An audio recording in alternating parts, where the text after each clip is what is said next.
नमस्कार दोस्तों स्वागत है आप सबका आपका अपना YouTube चैनल सूरज शाहदेव में। मैं हूं सूरज शाहदेव।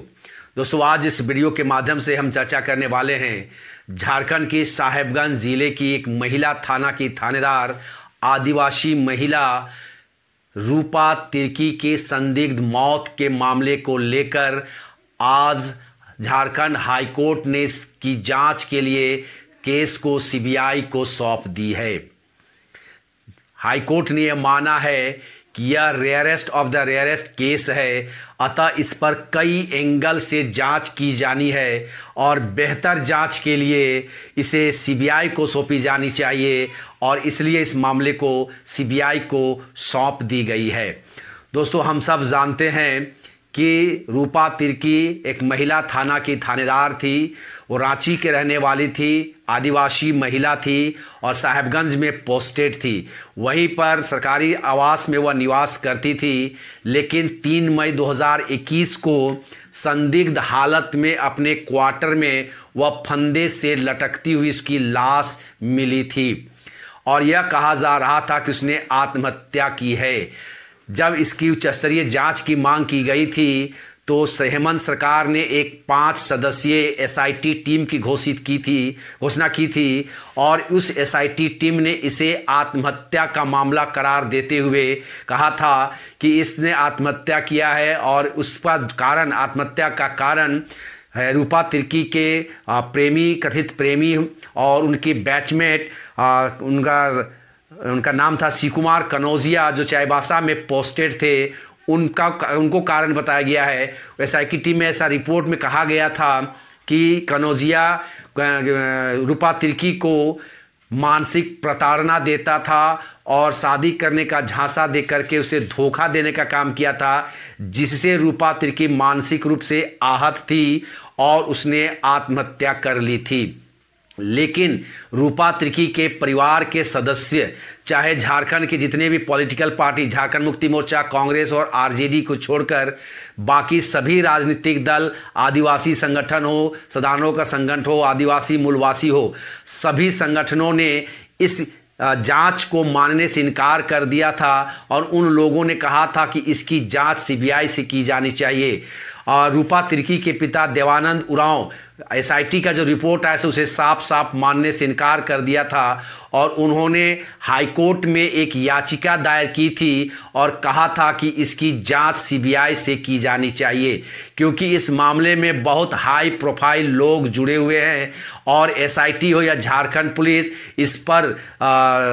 निष्पक्ष रूप से जांच नहीं कर सकती है। अतः इस मामला को सीबीआई को सौंपा जाए। उसी मामले को लेकर के हाईकोर्ट में बहस हुई थी। सरकार के तरफ से सॉलिसिटर जनरल और एडिशनल सॉलिसिटर जनरल इस पर बहस किए थे, लेकिन याचिकाकर्ता के वकील राजीव कुमार ने इन लोगों पर कुछ अवमानना का आरोप लगा दिया था और आरोप लगाने का कार्रवाई करने का हाईकोर्ट से मांग किया था। तब यहाँ पर सुप्रीम कोर्ट के दिग्गज नेता और कांग्रेसी नेता कपिल सिब्बल भी पुलिस के या एसआईटी टीम का जो रिपोर्ट था उसके पक्ष में आकर के उन्होंने भी बहस किया था, लेकिन अंत में हाईकोर्ट ने यह माना है कि यह rarest of the rarest case है और इस पे कई एंगल से जांच की जानी है, क्योंकि ऐसा भी कहा जाता है कि रूपा तिर्की की जब मौत हुई थी उसके शरीर पर कई निशान पाए गए थे और उनके परिवार ने यह भी आरोप लगाया था कि उनके अगर आत्महत्या थी तो पुलिस उनको तुरंत उसके बारे में खबर क्यों नहीं की थी, उसको छुपा के क्यों रखा गया था। और जिस हालत में उन्होंने कहा कि जिस हालत में उसको शव प्राप्त हुआ था, डेड बॉडी प्राप्त हुआ था, उस पर कई निशान पाए गए थे, जिससे साफ जाहिर होता था कि रूपा तिर्की को टॉर्चर करके मारा गया था या बाद में सो फंदे आत्महत्या का रूप देने के लिए फंदे में जानबूझकर लटका दिया गया था। इसको लेकर के चाहे वो भाजपा के बाबूलाल मरांडी जी हो, दीपक प्रकाश जी हो, चाहे बंधु तिर्की जी ने भी इस पर उच्च स्तरीय जांच की मांग की थी, चाहे झारखंड छात्र संघ हो, चाहे तमाम झारखंड के जो आदिवासी मूलवासी के संगठन हो, भाजपा को मिला करके सभी लोगों ने इस केस की जांच सीबीआई से कराने की मांग की थी, क्योंकि इस जांच में जो नाम सामने आ रहा था वो झारखंड के मुख्यमंत्री श्री हेमंत सोरेन जी के बरहेट विधानसभा के प्रतिनिधि श्री पंकज मिश्रा जी का नाम आ रहा था। और ऐसा कहा जा रहा था कि कहीं ना कहीं मुख्यमंत्री या झारखंड मुक्ति मोर्चा या हेमंत सोरेन जी की सरकार अपने बरहेट विधायक के अपने प्रतिनिधि पंकज मिश्रा को बचाने की कोशिश कर रहे थे। एक दो चैनल में यह भी आरोप लगा दिया गया था कि मुख्यमंत्री के आवास या सचिवालय से वहाँ के पंकज मिश्रा जी के फ़ोन पर, चाहे जो जांच कर रहे डीएसपी जांच कर रहे थे, मामले को आए थे, उनके मोबाइल पर, डीसी के मोबाइल पर वहाँ के एक पंकज मिश्रा जी के सहयोगी, उनके वहाँ पर उन्हें अपराधी किस्म का माना जाता है, डहू यादव जी हो या बच्चा यादव जी हो, इनके साथ लगातार रांची से कोई व्यक्ति लगातार उनसे बात कर रहा था। इसी पर शक और गहरा गया था कि आखिर जब पंकज मिश्रा आरोपित है तो फिर रांची के मुख्यमंत्री के सचिवालय से उनसे बात कौन कर रहा है, इसका कॉल डिटेल निकाला गया है। उनके डीएसपी से कौन बात कर रहा है, डहू यादव से क्यों बात की जा रही है, इसको लेकर के तमाम आदिवासी जो यहाँ की जनता है उनका हेमंत सोरेन की सरकार पर से भरोसा पूरी तरीके से उठ चुकी थी। अतः इस केस को लेकर के वे सीबीआई जांच की मांग कर रही थी। मुझे लगता है दोस्तों कि हेमंत सोरेन जी एक व्यक्ति को बचाने के चक्कर में अपने पूरी सरकार को, पूरी पार्टी को और खुद स्वयं जो एक भरोसा जगाने का काम इन लोगों ने राज्य की जनता पर किया था, एक ही पल में उन सारे भरोसों को तोड़ने का काम किया है। आज कोई भी आदिवासी, चाहे संथाल से लेकर के चाईबासा हो, चाहे गढ़वा से लेकर के पाकुड़ तक हो, कोई भी आदिवासी अब इस हेमंत सोरेन सरकार पर, झारखंड मुक्ति मोर्चा की सरकार पर विश्वास करने से 1000 बार सोचेगी। क्योंकि अगर यह केस आत्महत्या का था या हत्या का था, हेमंत सोरेन जी को इससे क्या लेना देना था। अगर हेमंत सोरेन जी अपने आप को बार बार कहते हैं, उनके प्रवक्ता महासचिव सुप्रियो भट्टाचार्य जब भी कभी उनके हेमंत सोरेन पर आरोप लगाया जाता है तो प्रेस मीडिया में आकर कहते हैं कि एक आदिवासी मुख्यमंत्री, तो इस आदिवासी मुख्यमंत्री को क्या लेना देना था एक आदिवासी की लड़की की हत्या हो जाने पर। उनको सीधे इस मामले को सीबीआई को जांच सौंप देनी चाहिए थी,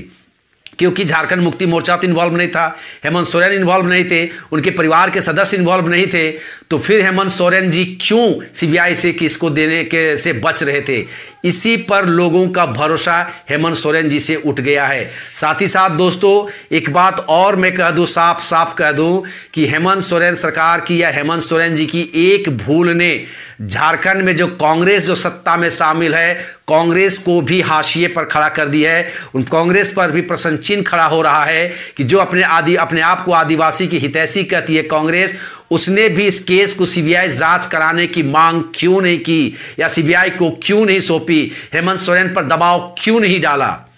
आदिवासियों या दलितों का मसीहा कहने वाले आरजेडी पर भी यह सवाल उठेगा, क्योंकि आप भी सत्ता में शामिल हैं। और जब पूरा झारखंड इसको लेकर के सीबीआई जांच की मांग कर रही थी तो आरजेडी की भी नेता जो मंत्री बने हुए हैं, आरजेडी को जो प्रदेश अध्यक्ष है लालू प्रसाद यादव जी, क्यों हेमंत सोरेन को फोन करके ये नहीं कहा कि मुख्यमंत्री जी इस मामले को सीबीआई को जांच में सौंप दे। यानी कि दोस्तों कहीं ना कहीं दाल में कुछ काला है, कहीं ना कहीं हेमंत सोरेन जी और हेमंत सोरेन की सरकार पंकज मिश्रा को बचाने की कोशिश कर रही है। चूंकि अब यह मामला सीबीआई को सौंप दी गई है तो दूध का दूध और पानी का पानी हो जाएगा। आज तक पंकज मिश्रा के द्वारा कितना वहां पर कांड किया गया है, कितना वहां पर घपला किया गया है, उनके खाते पर क्या पैसे हैं, क्या तमाम ये बातों की जब जांच होगी तो हेमंत सोरेन सरकार झारखंड की जनता 3.25 करोड़ जनता के सामने मुंह दिखाने के लायक नहीं रहेंगे। दोस्तों हेमंत सोरेन जी से एक बहुत बड़ी भूल हो गई है पंकज मिश्रा को बचाने के चक्कर में। दोस्तों दोस्तों यही था रूपा तिर्की के मामले में। जब हाईकोर्ट ने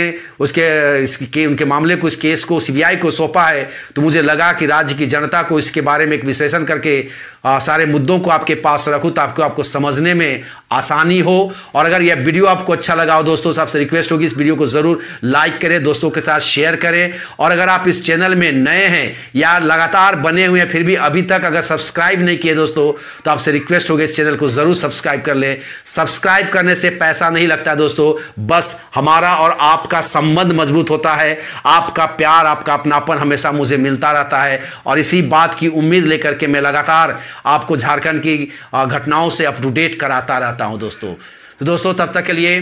नमस्कार, जोहार, जय हिंद।